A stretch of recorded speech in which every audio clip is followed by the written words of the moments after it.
En fait, je suis là parce que Bruno Lartige, que vous aviez invité, n'a pas pu venir, donc je suis super contente qu'il n'ait pas pu venir. Bruno Lartige, c'est un prof de Toulouse maintenant, et avant il était à Nancy.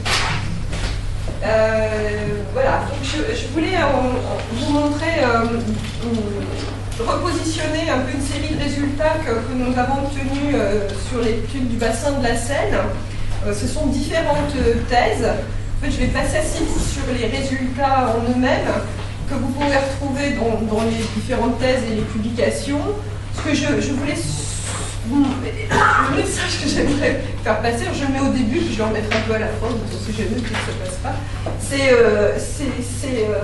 un petit peu quel plan d'échantillonnage, comment on aborde l'étude d'un bassin versant assez grand comme celui de la Seine, assez complexe, en fonction de la question qu'on se pose vis-à-vis des contaminants métalliques. Donc la Seine, c'est un fleuve qui est finalement assez court, je crois qu'il fait 500 km de long. Là, vous avez la carte topo du bassin de la Seine. Donc l'embouchure est là avec la Manche et les sources de la Seine sont ici. Alors la carte, je suis désolée, elle est vraiment dégueulasse. Donc la Seine, elle passe comme ça. Ici, c'est Paris. Et donc ici, c'est le barrage de Pose, un barrage hydroélectrique qui montre la limite en fait de la Seine non saline, où la marée ne remonte pas. Donc il y a des grands affluents comme l'Oise ici ou la Marne là, puis des plus petites rivières urbaines, des plus petites rivières rurales et urbaines. Ça fait 67 400 km². La Seine, le bassin de la Seine en tout, ça abrite 12 et quelques millions d'habitants.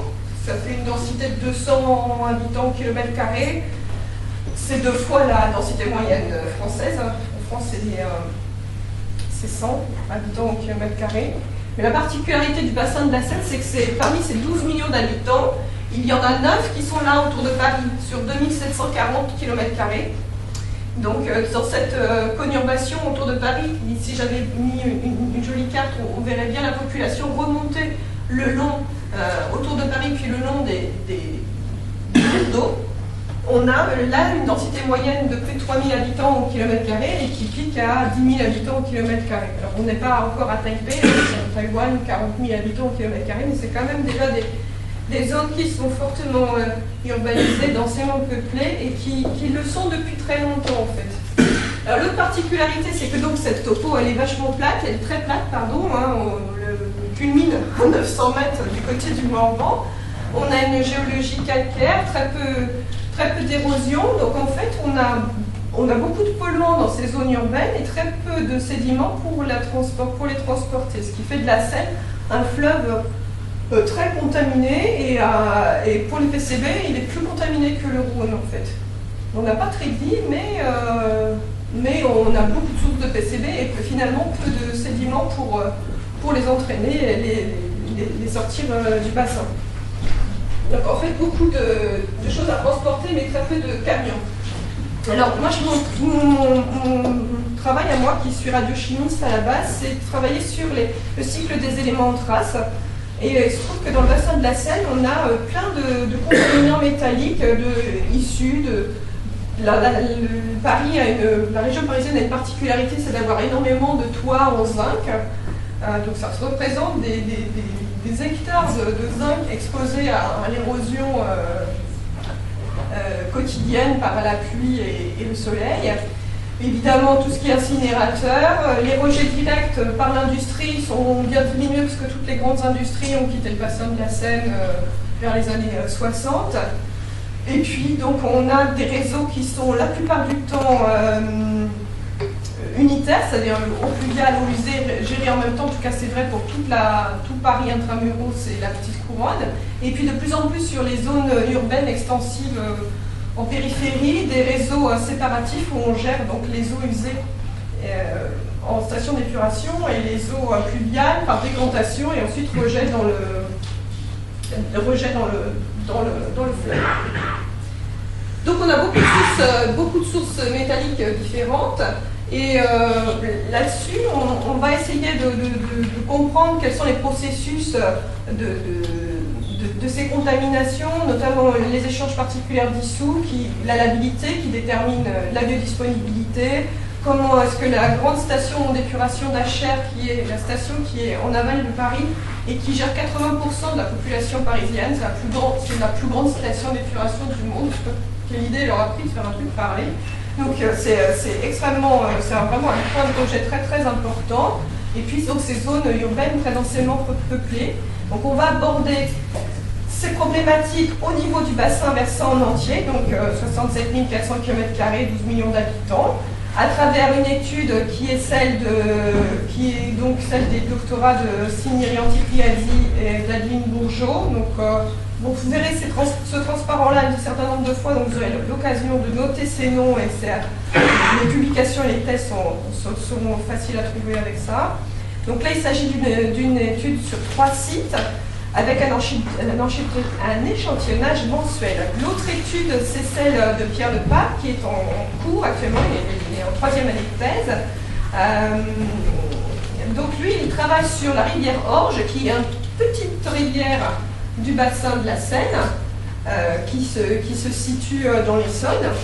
Et cette rivière a une particularité, c'est que le bassin versant est petit, elle se trouve très proche de Paris, donc la densité commence à augmenter fort, mais alors en fait, elle prend ses sources, l'Orge prend sa source dans une zone très rurale, presque forestière, et finit dans une zone qui est Viry-Châtillon, qui est elle très très très densément peuplée. Alors là, l'échantillonnage a été fait avec un maillage beaucoup plus fin dans ce petit bassin pour bien différencier les différentes occupations du sol, donc rural, forestière, un petit peu de monde, mais de l'habitat résidentiel, de l'habitat de plus en plus intensif jusqu'à 10 à 15 000 habitants au kilomètre carré.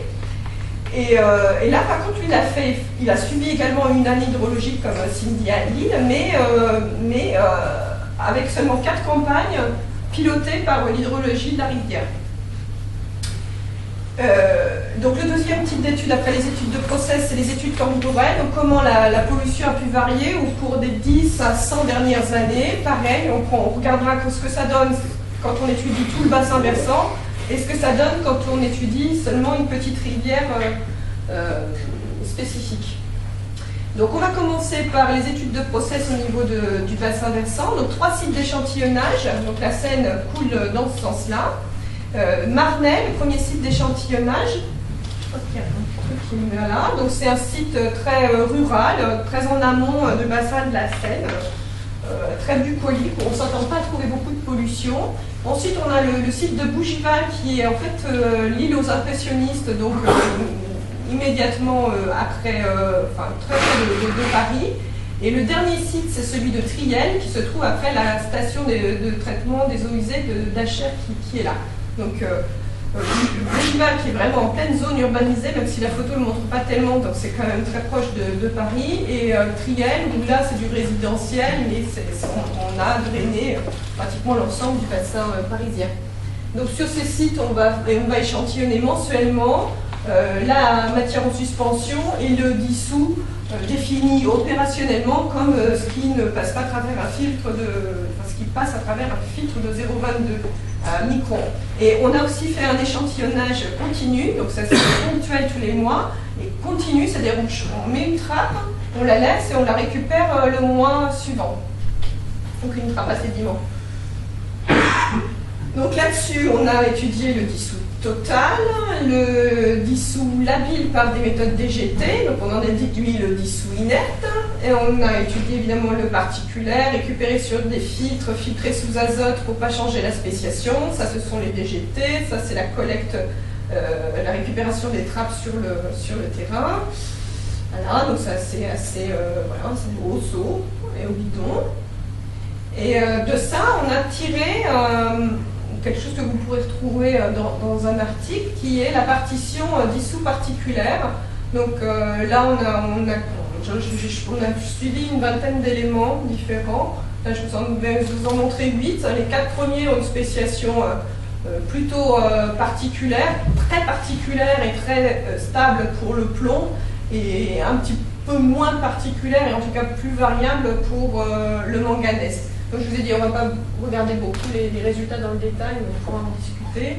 Ces éléments-là, zinc, cuivre, cobalt, nickel, ont des spéciations plus portées sur la partie dissoute, avec des partitions soit en faveur, et ici, il y a presque une équivalence en tout cas. Alors, oui, là, c'est les 3 sites que vous avez ici, c'est Marnay, donc très rural, Bougival et Triel. Donc pour le site de Triel, on a une presque équivalence entre la fraction dissoute labile et la fraction dissoute inerte.